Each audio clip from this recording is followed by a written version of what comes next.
Ивана Сител. Во студиото со вас, Тамара Дичовска. Почитувани, добро утро, ви благодарам што и ово утро Сител е вашиот избор за утрински вести. Поради празникот за Душница, од утринските часови има изменет режим на сообраќај околу гробиштата во Бутел, Камник, Драчево и Ѓорче Петров, а полицијата најави кружно движење и пренасочување на возилата со цел да се избегнат метежи и застои. Од 6 часот наутро сообраќајот кон градските гробишта Бутел ќе се одвива по изменет режим и во една насока. Возилата ќе се движат по улицата Бутелска, потоа лево по Александар Урдаревски, па потоа лево по Боца Иванова и оттаму кон влезот на гробиштата. За излез од гробиштата возилата ќе се движат по улицата Боца Иванова, потоа кон кружниот тек на Бутелска, па лево по истата улица и десно по Кемал Сейфула. Од МВР информираат дека доколку има поголеми гужви и потреба од дополнителна регулација, изменетиот режим може да продолжи во сабота и недела. Полицијата апелира граѓаните да ги почитуваат насоките и наредбите на сообраќајната полиција за да се овозможи безбедно и непречено движење. А помеѓу сервисните информации ово утро, во Скопје во понеделник и вторник ќе се врши прскање против комарци, како дел од редовните активности за дезинсекција на подрачјето на градот.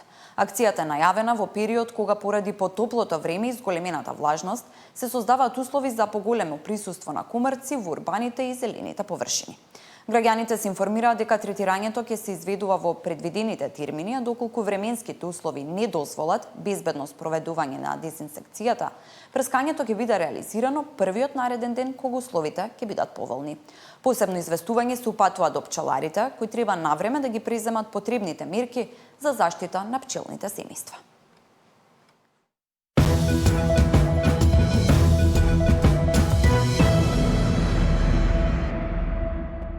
Апелациониот судија Ѓоко Ристов не признава вина пред судот за 350.000 евра кои му беа пронајдени задзидани во куќата на неговите родители. Обвинителството ќе докажува дека парите се незаконски стекнати и непријавени, додека одбраната тврди зидовите зборуваат, доказите молчат и дека во случајот нема никакво кривично дело. Апелацискиот судија Ѓоко Ристов, кај кој беа пронајдени задзидани 350.000 евра, негираше дека незаконски ги стекнал парите. На стартот на денешното судење рече дека тој како судија не можел да се гони за противправно стекнување имоти и перење пари, бидејќи не располагал со пари од државната каса. Ќе докажал дека парите кои се пронајдени во ѕид на домот на неговите родители се легално заработени.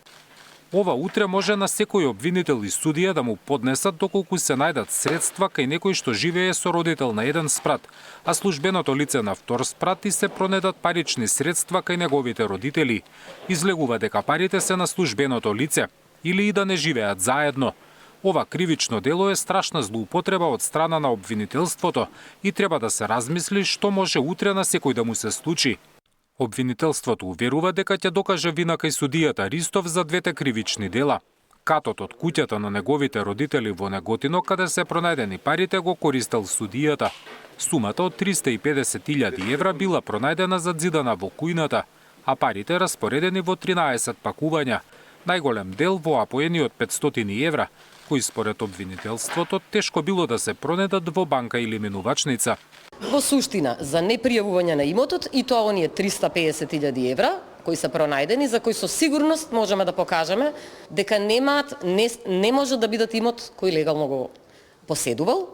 И тоа кривично дело ги во суштина подразбира тие елементи, како и за кривичното дело перење пари, кое подразбира криење, држење на пари за кои сторителот свесно знае дека се незаконити и дека потекнуваат од казнево дело. Адвокатите на Ристов тврдат дека имаат докази кои на судот ќе му покажат како се стекнати парите, но и чие ракописот на ливчињата на кои била напишана сумата на секој од 13 снопови пари. Најавуваат ДНК и финансиско вештачење, а со графолошко ќе се докажува дека ракописот не е на судијата Ристов. Нашата теорија на случај дека обвинителството нема случај. Дека кај него зидовите зборуваат, доказите молчат и дека секојаш сензацијата е пред презумпцијата.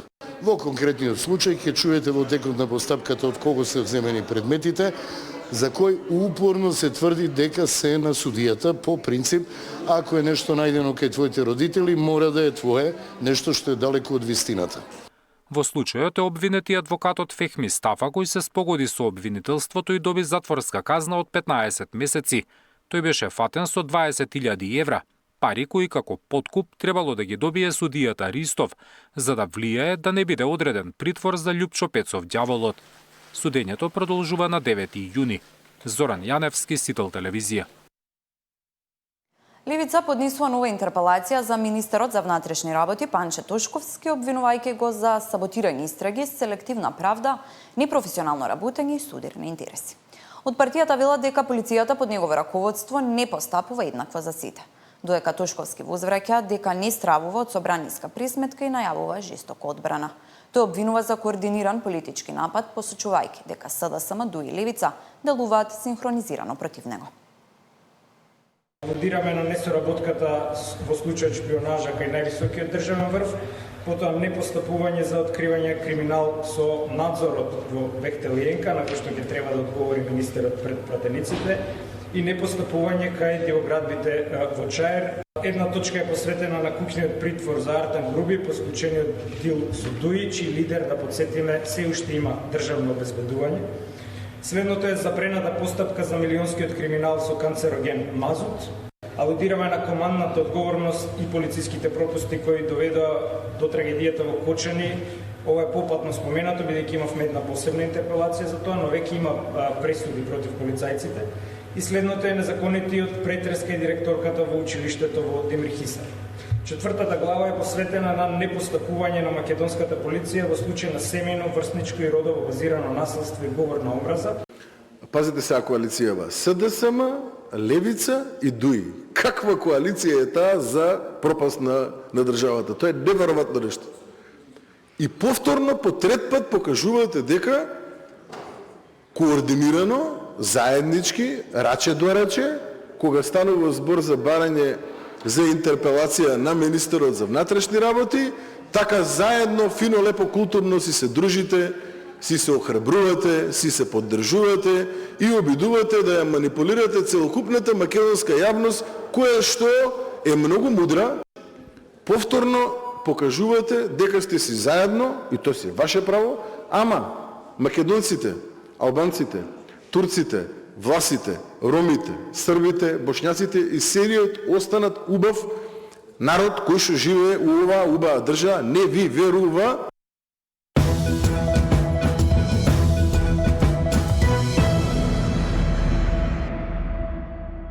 Нов чекор во борбата против пушењето цигари. Матичните лекари наскоро ќе може да препишуваат антиникотински фластери и гуми за џвакање за сите граѓани кои сакаат да се откажат од цигарите.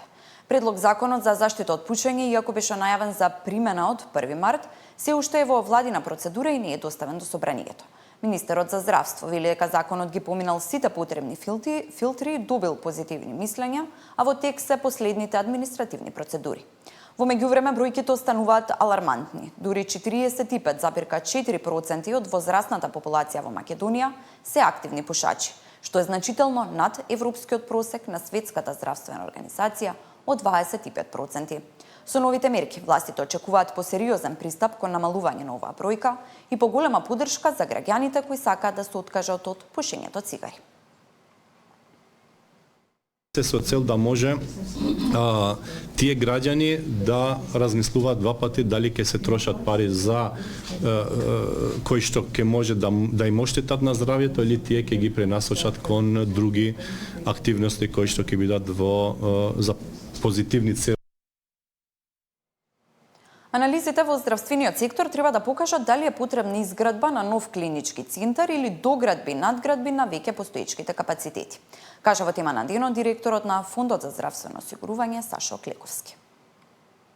Имаме најавени две многу големи инвестиции во јавното здравство кои треба да започнат ова година. Тоа е клиничката болница Штип и клиничката болница Тетово заедно со општата болница Кичево околу 200 милиони евра.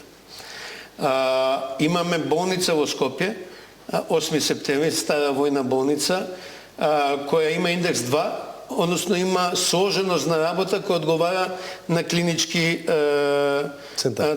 Имаме Стара градска или Свети Наум Охридски, која е исто така солидна болница. Ние треба прво да се видиме како постоечките ресурси максимално продуктивно да ги употребиме, иако а не само ако, туку мора да се подигне нивото на работа во Штип и во Тетово, тогаш ќе се намали приливот на пациенти.